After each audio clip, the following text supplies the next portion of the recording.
और बड़ी खबर, दावों के मुताबिक यूक्रेन को बचाने के लिए जर्मनी और पोलैंड बेलारूस पर हमला कर सकते हैं। दावा किया जा रहा है कि बेलारूस में रूसी सेना और वैगनर ग्रुप के लड़ाके पोलैंड पर हमला करने जा रहे हैं, जिसके बाद से कई नेटो देशों ने बेलारूस पर हमला करने का फैसला कर लिया है।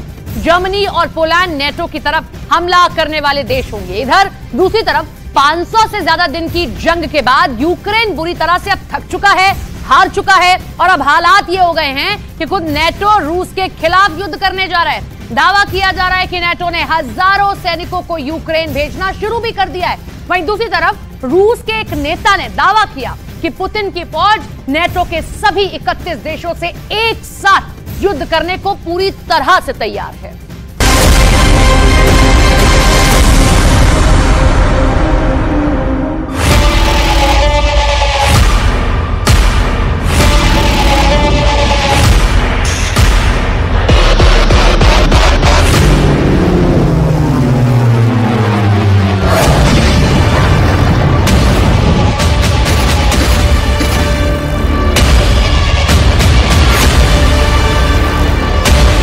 पांच 100 दिन बाद नाटो से सीधी जंग। आखिर ऐसी क्या वजह है कि जो यूक्रेन दावा कर रहा है कि उसने 24 फरवरी 2022 से लेकर 7 जुलाई 2023 तक रूस के 2,32,810 सैनिकों को मार डाला है।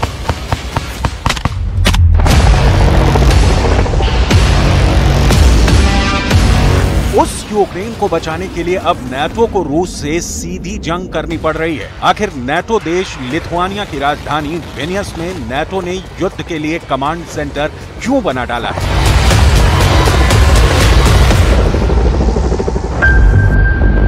फंस गया यूक्रेन, युद्ध करेगा नाटो। रूस के एक बड़े नेता व्लादिमीर रोगोव के उस दावे में कितना दम है कि रूस नाटो के 31 देशों से एक साथ मुकाबला कर सकता है?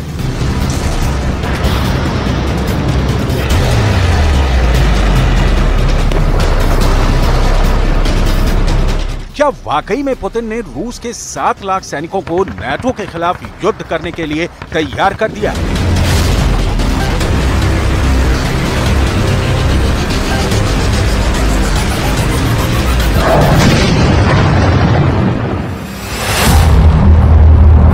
एक 31 देशों को मारेंगे 7 लाख सैनिक।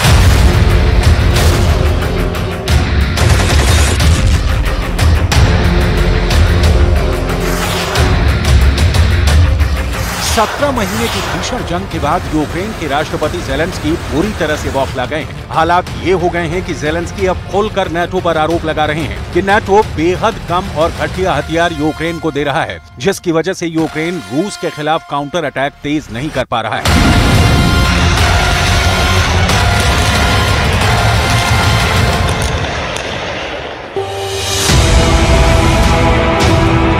हालात ये हो गए हैं कि 4 जून 2023 से शुरू हुए यूक्रेन के काउंटर अटैक की रूस ने धज्जियां उड़ाकर रख दी हैं। जो यूक्रेनी सैनिक रूसी सेना का शिकार करने के लिए निकले थे, वही यूक्रेनी सैनिक अब रूसी सेना के हाथों बुरी तरह से मारे जा रहे हैं। हारते और हाँफते यूक्रेन की तस्वीरें पूरी दुनिया देख रही है। घबराए बौखलाए ज़ेलेंस्की अब दावा करने लगे हैं कि अगर यूक्रेन हारा तो ये नाटो के 31 देशों की हार होगी। यही वजह है कि अब नाटो की फौजें तेजी से रूस के खिलाफ युद्ध करने जा रही हैं। नाटो के पास रूस के मुकाबले 54 लाख से ज्यादा सैनिक हैं और हवाई ताकत भी रूस से 10 गुना से ज्यादा है। नाटो के इसी खतरे को देखते हुए अब एक रूसी नेता व्लादिमीर रोगोव ने चौंकाने वाला दावा किया है।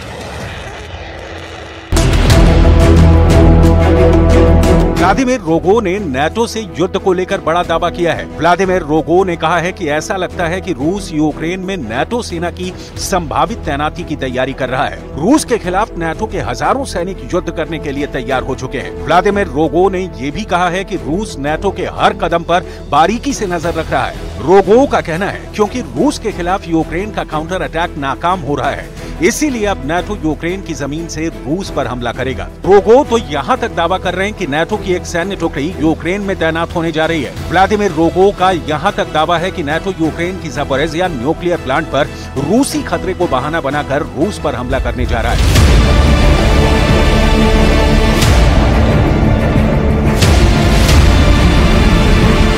हैरानी इस बात की है कि यूक्रेन को अब तक नेटो 20 लाख करोड़ के हथियार दे चुका है, 400 से ज्यादा टैंक दे चुका है, हिमार्स और पैट्रियट मिसाइल सिस्टम यूक्रेन के पास मौजूद है। दुनिया में सबसे ज्यादा एंटी टैंक मिसाइलें यूक्रेन के पास पहुंच चुकी हैं। उसके बावजूद अब रूस के खिलाफ नेटो को युद्ध में क्यों कूदना पड़ रहा है? इसके पीछे की कई वजह डिफेंस एक्सपर्ट्स बता रहे हैं। इन वॉर एक्सपर्ट्स का दावा है कि यूक्रेनी सेना नेटो के हथियारों को बर्बाद कर रही है, जरूरत से ज्यादा गोला बारूद रूसी सैनिकों पर काफी दूर से दाग रही है, जिसकी वजह से रूस को नुकसान बहुत कम हो रहा है।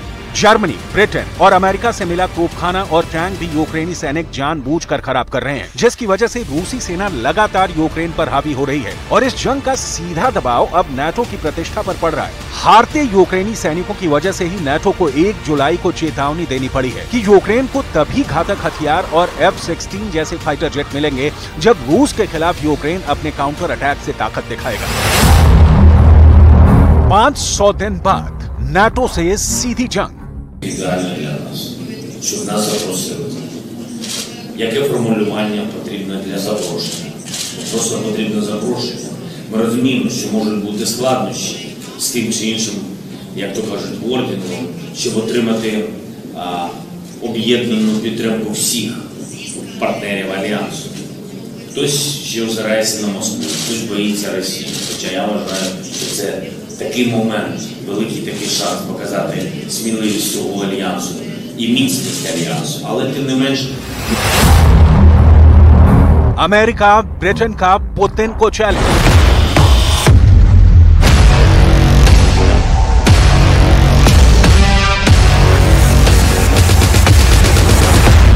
इधर America, France, Britain, Germany, Poland जैसे नेटो देश भी यूक्रेनी सेना के काउंटर अटैक को लेकर बेहद नाराज होने लगे हैं। उन्हें ऐसा लग रहा है कि यूक्रेन अपने युद्ध में नेटो को जानबूझकर इतना ज्यादा फंसा रहा है ताकि नेटो को रूस के खिलाफ सीधा युद्ध करने के लिए मजबूर होना पड़े। यही वजह है कि अब नेटो अपनी सेना से रूस पर सीधा हमला करने के लिए बड़ी तैयारी कर रहा है और युद्ध से यूक्रेन को साइड में करके खुद रूस के खिलाफ मोर्चा खोल रहा है। हम आपको बता दें कि रूस के मुकाबले नेटो के पास बेतहाशा सैन्य ताकत है, लेकिन उसके बावजूद रूस नेटो से युद्ध करने के लिए पूरी तरह से तैयार है।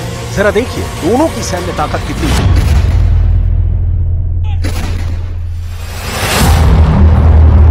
500 दिन बाद नेटो से सीधी जंग।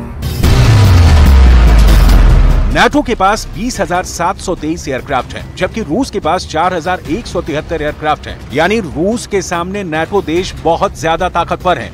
नेटो के पास 54,05,700 सैनिक हैं, जबकि रूस की सेना के पास कुल 13,50,000 सैनिक हैं।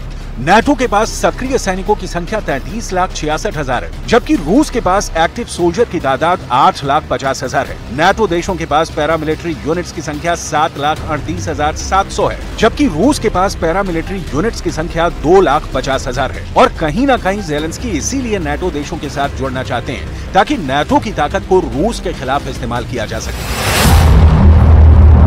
31 देशों को मारेंगे 7 लाख सैनिक। हैरानी की बात तो यह है कि रूस रत्ती भर भी नेटो की परवाह नहीं कर रहा है।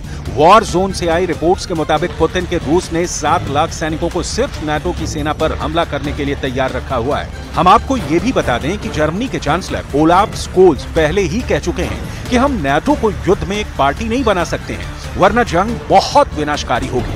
डिफेंस एक्सपर्ट्स के मुताबिक अगर रूस ने यूरोप और अमेरिका पर परमाणु मिसाइलों और बमों की बरसात कर दी तो फिर नेटो के 31 और पश्चिम के 50 देश मिलकर भी रूस को हरा नहीं पाएंगे। Украинским подразделениям удается дойти до первой линии, где-то не удается. Вопрос не в этом. Вопрос в том, что они используют так называемые стратегические резервы, которые состоят из нескольких составляющих. Первая из них предназначена для прорыва обороны, вторая для того, чтобы использовать войска для закрепления территории, движения по территории. Ни на одном из участков они не достигли своих целей. Вот что важно. फंस गया यूक्रेन, युद्ध करेगा नेटो।